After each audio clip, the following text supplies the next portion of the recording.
各位观众平安。这一次以色列大选的结果对于圣经里面末世经文的应验有个极大的关系。那么也因为这样子，我们同工们特别精心的来翻译的 CBN News 关于这一次以色列大选的纳坦雅胡再次重新当选，那么这将决定以色列未来这个国家的走向。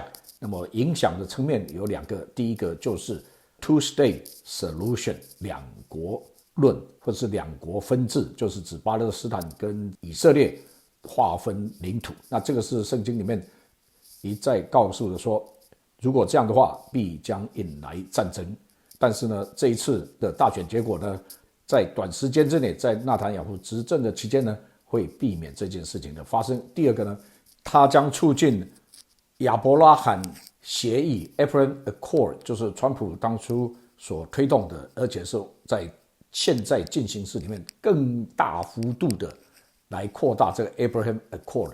这个将造成这个以赛亚书19章的三国一律这个预言的应验。那这个三国一律预言的应验，在以赛亚书19章里面呢，直接牵扯到罗马书里面第11章12章左右那里保罗所讲到的，直接会启动以色列全家得救的奥秘。那么关于这当中的关联性，我在过去有讲解过，那么我们也会分享一段这方面的信息，紧接在后面之后，所以让大家对这个时事呢的发展呢有一个更新的了解，也知道说我们现在在圣经的末世的时空的轴线里面在哪一个地方，让我们可以更加的警醒，更加的预备，而且参与在神的末世的收割的大计划里面。关于亚伯拉罕协议跟以赛亚书19章将如何来启动以色列全家得救的奥秘，过去我在跟 Mina Holmes 的访谈里面，那么我有一个蛮清晰简短的拼图式的把它全部连接起来的一个讲解，那么链集放在下面，欢迎大家点击进一步来了解。好，谢谢。好，那以下我们就直接进入新闻播报的内容。Well, welcome to the 700 Club. Benjamin Netanyahu is coming back. The former prime minister has a solid lead in Israel's election with more than 97% of the votes counted. Netanyahu is waiting for all votes to be counted before declaring victory. Meanwhile, his opponent isn't willing to concede. Chris Mitchell reports from Jerusalem. Netanyahu urged his supporters to wait until final results before declaring victory. Still, it seems clear that Netanyahu has a solid majority to form a right-wing government. After the results came in, the celebrations began here at the Likud party headquarters. And if the results hold, then Benjamin Netanyahu will add to his tenure as Israel's longest-serving prime minister. If indeed the real election results reflect the exit polls, I will establish a national government that will see to all Israeli citizens without any exceptions. Netanyahu's main rival, Prime Minister and Yesh Atid leader Yair Lapid, also told supporters it's not over until the last vote is counted. We have no intention of stopping. We have no intention of quitting. Every Israeli, religious or secular, left or right, Jew or Arab, straight or LGBTQ, we will continue to fight so that Israel will be a Jewish, democratic, liberal, and progressive. Itamar Ben-Gvir, head of the religious Zionists, said his big rise was a public vote for a stronger Jewish identity in the country.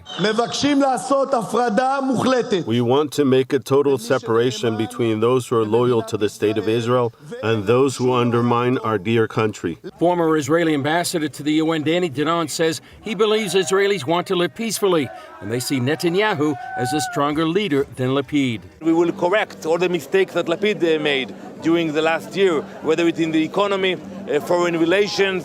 We have a lot to do. We will continue to work with our neighbors about the Abraham Accords, and we will bring security to the people of Israel. CBN News political analyst John Waggy says there were a number of issues that concerned Israelis. One thing for sure was security, and especially how it disintegrated over the last few weeks.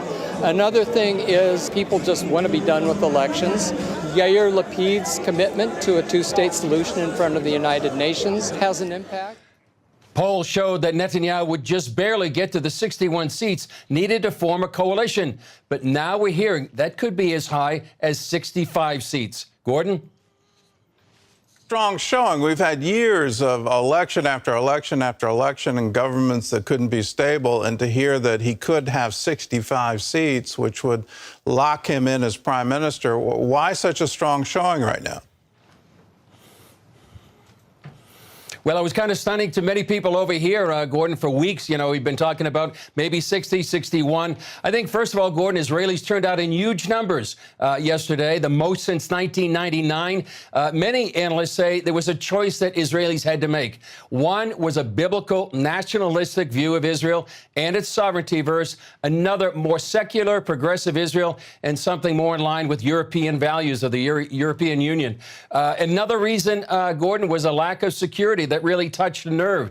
Many Israelis felt unsafe. They wanted more security, and they felt the current government by Yair Lapid didn't deal with the rise in terror inside Israel.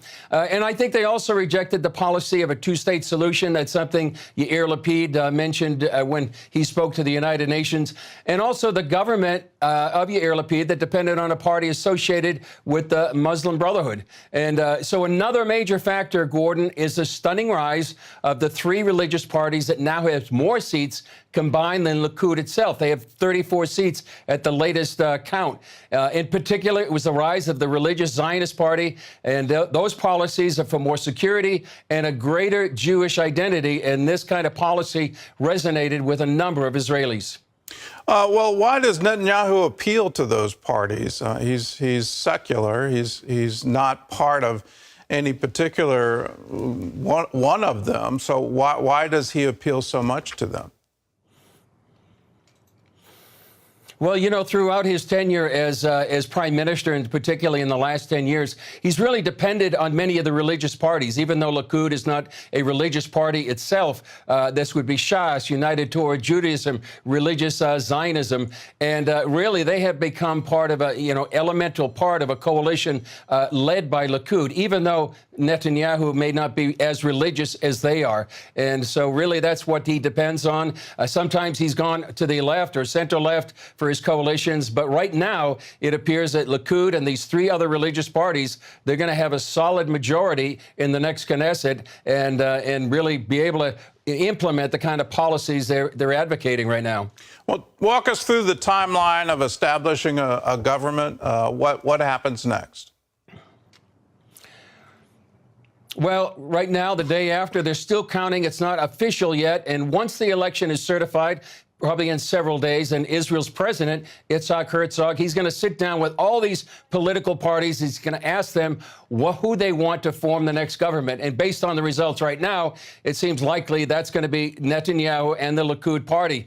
Then Netanyahu and the Likud, they have 28 days to form a coalition. And that's what happens with many of these parties. They're going to sit down. They're going to negotiate who's going to get what ministry, what positions, sort of like horse trading right now. But it likely may not take 28 days because they're really a solid majority and they're really kind of walking in lockstep right now. So it will be likely when all this is going on that it'll take a couple of weeks for this government to be sworn in. And then Gordon, looking ahead to a Netanyahu government, he's already been clear that he wants to bring more Arab nations into the Abraham Accords. He's talked about trying to bring Saudi Arabia into the Abraham Accords. And also there's a Saudi peace plan out there that he's been talking about. And I would say that it'd be less likely that he's going to, unlike the Yair Lapid government, appease the EU and the Biden administration, and more likely to kind of stand up to the U.S. pressure for a two-state solution. Well, let's talk about Iran. They're always sort of in the background and foreground. They've want to wipe Israel off the map. The Biden administration has now changed its tune. They're saying they're not going to waste time anymore on a nuclear deal. So how will this election affect both U.S. policy toward Iran and overall peace in the Middle East?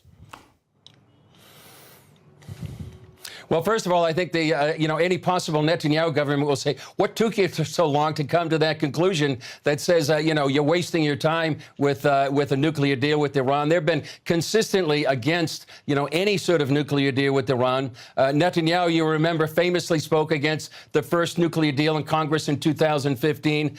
So I think stopping Iran is going to be at the top of Netanyahu's foreign policy agenda. Now, the Biden administration, they have a tough place to be in right now. You have Iranians getting killed in the streets, crying out for regime change and for freedom. Iran supplying Russia with deadly drones. And so it's very tough for the United States to go sit down with Iran at this time. And I think that's something that the Netanyahu coalition, future coalition, would welcome.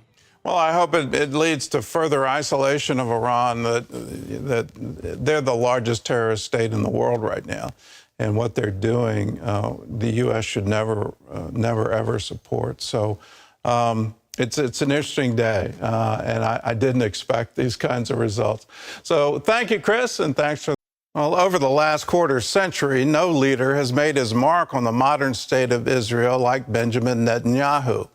Much has been written over the years about his life and leadership, and now he takes his turn in his new memoir, Bibi, My Story. Chris Mitchell reports.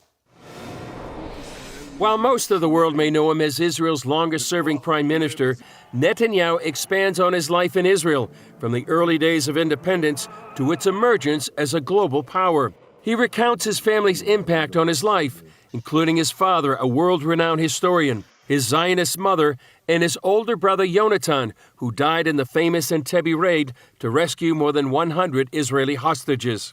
Educated in the United States, Netanyahu fought in the IDF Special Forces. On the world stage, he served as Israel's ambassador to the UN, and back home moved up in the government from finance minister to foreign minister, and eventually 15 years as prime minister.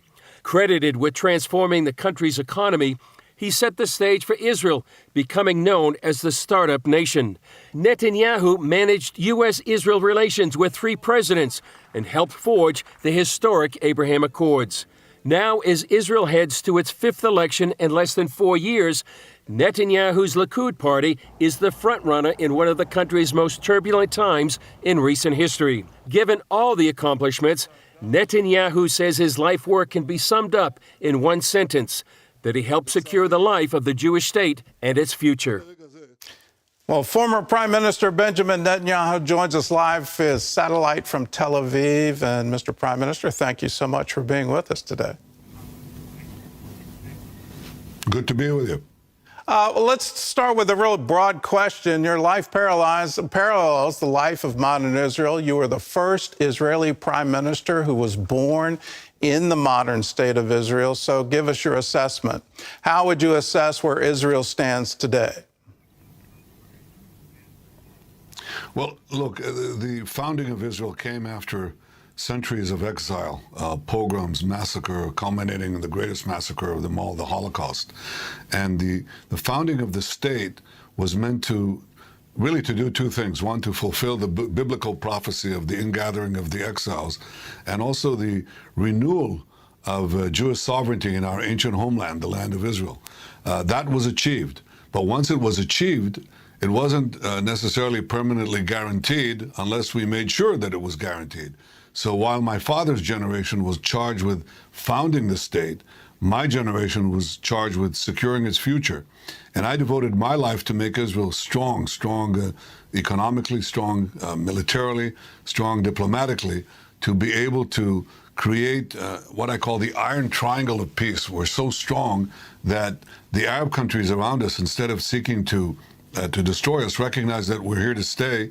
And so one by one, we make peace with them. And we've just made, as you said, the 4 historic Abraham Accords, which I describe in detail how that was achieved with the help of President Trump and his team. And I think that that's the future. Israel, from being a tiny state on the eastern edge of the Mediterranean, is now ranked as the world's 8th power, with 1/10 of the population. That's not something you can explain away. It's a miracle of faith and fortitude, and I think it's an allegory for all of humanity. This is what a free people with sufficient resolve and faith can achieve, and that's up to everyone to achieve. Yeah, a shining light to all the nations. One of the things I like about your memoir is the detail you go into in terms of the conversations that you've had with world leaders. I just want to focus in on the American conversations. And let's go back in time. Iran is threatening Israel. They seem to constantly do that. You bring it up with President Obama. And here's his quote. Bibi, he said, nobody likes Goliath. I don't want to be an 800-pound gorilla strutting on the world stage. For too long, we acted that way. We need to lead in a different way. What was your response to that quote? What was your response to that? That's a sea change in American foreign policy. What was your response? Well, I was quite surprised, to be frank, and I thought in the Middle East and the world, where you have Iran racing for a nuclear arsenal, terrorism abounding everywhere, and the international order being challenged everywhere, I didn't want to be an 800-pound gorilla. I wanted to be a 1,200-pound gorilla, because I think people respect strength. And I think this was one of the things that I disagreed with President Obama, whom, by the way, I respected. We were both what are called conviction politicians. That is, we are guided by convictions, except our convictions didn't always mesh up. And here they really clashed, because I think Obama believed that peace brings power, and I believe that power brings peace and also maintains peace vis-a-vis non-democratic neighbors. So I thought that we have to make Israel very powerful against Iran as well. He thought that he could manage, he could forestall Iran's quest for nuclear weapons or contain it by a deal which essentially would enable Iran to become a threshold nuclear state. And I thought that would endanger Israel, but it will also endanger the United States, because Iran says Israel is the small Satan, the U.S. is the great Satan. They chant death to Israel and death to the United States. Now, do you want a regime like that to be armed with ballistic missiles, with nuclear warheads that could reach any one of your cities? Of course not. So it was a palpable threat against Israel, but it was also a palpable threat against America and our free civilization. And since Obama disagreed with me on how to oppose this Iranian move, I had no choice but to go to the joint session of Congress, in which I spoke out against this deal. And I was very glad when President Trump decided to abort the deal. The only way you're going to stop Iran from having nuclear weapons is not by this or that agreement. The only way, because they cheat anyway, the only way that you're going to stop them is the combination of crippling sanctions and a strong military option. That's the only way to stop it. And I hope that America will eventually pursue this. But today, you know, everybody can see the true nature of this regime that is subjugating its people, murdering its citizens, killing these women who are protesting for the most basic human rights. I think we cannot allow Iran to have nuclear weapons. And I talk at great length about the operations that I authorized. Not all of them, I can't talk about all of them, but the policy that I engaged in, which was to say, Iran, thou shalt not have nuclear weapons, period. Do you have any hope for the protests currently happening in Iran to actually change the government? Do you see, I know you famously reached out to the people of Iran with a glass of water and say Israel stands with you and can provide you water. Do you see any hope that they can actually change their government? Yes, I do. I actually made some video clips for the Iranian people on a number of occasions, and I was amazed by the enormous number of responses that we got with names, with addresses. And that told me that there is a level of resistance there and frustration there that was not fully understood, and I think that's coming out now. Will that change the regime? Perhaps not right away, but it does open up possibilities for action in the future. I think that to have the radical Islamic regime of Iran committed to the destruction of Israel, the destruction of the United States, the destruction of our common Judeo-Christian civilization, to have them with ballistic missiles and nuclear weapons, I think is a palpable threat to our common future. So I would not hesitate to use whatever means that I could to bring about the end of this regime, because the Iranian people, the brave Iranian people, would like to see that regime that oppresses them removed from the scene. We should help them in every way that we can. Let's turn to some of the entrenched attitudes in the American foreign policy community, whether it's the State Department or the U.S. Senate. There's a quote in your book that I think it really sums it up. It's from then Senator John Kerry. He's with Joe Biden. You're having dinner together in Jerusalem. And here's his quote. "Come on, Bibi. Everybody knows what the solution is. You know what it is. You just have to admit it and get on with the program." I assume he's talking about a two-state solution. Do you ever get frustrated when you talk to Americans, and do you ever just want to shake them and say, "Can you please understand our history? Can you please stop making these stupid comments"? Do you ever get fundamentally offended by what they say? Well, I try to channel my frustration into positive action. In this case, it wasn't only our history. This is the land of the Bible. I mean, we're not occupiers in the Belgian Congo or the Indonesians, the Dutch in Indonesia. We come from Judea. That's where the word Jew comes from. Judea and Samaria is the heartland of the Jewish people, to which we've been attached for over 3,000 years. Jerusalem has been our capital since David established it as King David 3,000 years ago. So this is our land. And when people say, you got to cleanse it ethnically from Jews, I say, if you said that about Los Angeles, if you said that about Nashville, I mean, people would go crazy. And yet that's what the foreign policy establishment for years has been saying. And they argued two things. First, they said, well, you can't get a broader peace between Israel and the Arab world without first getting peace with the Palestinians. John Kerry said that as much many times. He said that's just not going to happen.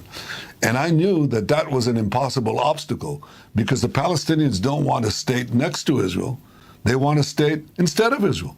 And so for 25 years, a quarter of a century, they vetoed any peace agreements that we would have with the Arab world, because they don't want Israel to be recognized by the Arab world. They want Israel to disappear. And so I said the way to get to the broader Arab world was not to let the 1% of the Palestinians wag the 99% of the Arab states. I'd go directly to the Arab states and we'll deal with the Palestinians later. Maybe they'll give up their goal of destroying the one and only Jewish state later. And people disagreed with that. But in fact, once we got that program underway, that's how we got the breakthrough. That's how we got 4 peace agreements in 4 months. Well, I had to work on it, obviously, clandestinely and also with the help of President Trump. But we got these 4 peace agreements. And I believe that if I come back to office, then I think we'll get a 5th and a 6th and a 7th, ending the Arab-Israeli conflict and isolating the Palestinian rejectionists until they too come around. Well, how do you overcome the fixation with trying to solve the Palestinian issue? That seems to be a fixation even Trump had. But you seem to be able to accomplish these peace agreements and sort of say, well, let's talk about this, but here's some important things that we can do. Going forward with the Biden administration, I have to point out, he called for a 2-state solution based on the 1967 borders. I mean, I was absolutely stunned that he would do that. It means he doesn't recognize the reality on the ground. He wants to redo recognizing Jerusalem as the capital of Israel. It just seems to be some giant reset.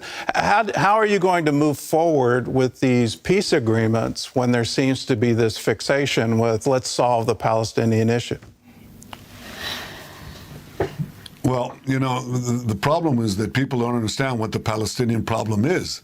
The problem with the Palestinians is the Palestinians, because they refuse to accept Israel in any boundary. They refuse to accept a Jewish state in any border. And as long as they persist in that, you can't really solve their problems. So you could be stuck on that for another quarter of a century. I think I have the capacity to reach out to other Arab countries. I'll reach out, if I'm elected in 2 weeks, to my longtime friend, President Joe Biden, who said just recently on his visit to Israel, he said, "Bibi, I love you, but I don't agree with a word you say. And I said, Joe, it's often reciprocated because on this matter, I think that the traditional foreign policy of the United States and other Western countries is just plain wrong.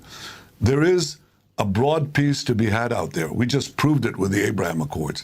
It can be expanded. It can include all the Arab states that want to live in peace with Israel, that want to enjoy our technology, which is immense and could change the lives of their people for the better, and want to also partner with us against the common threat of Iran.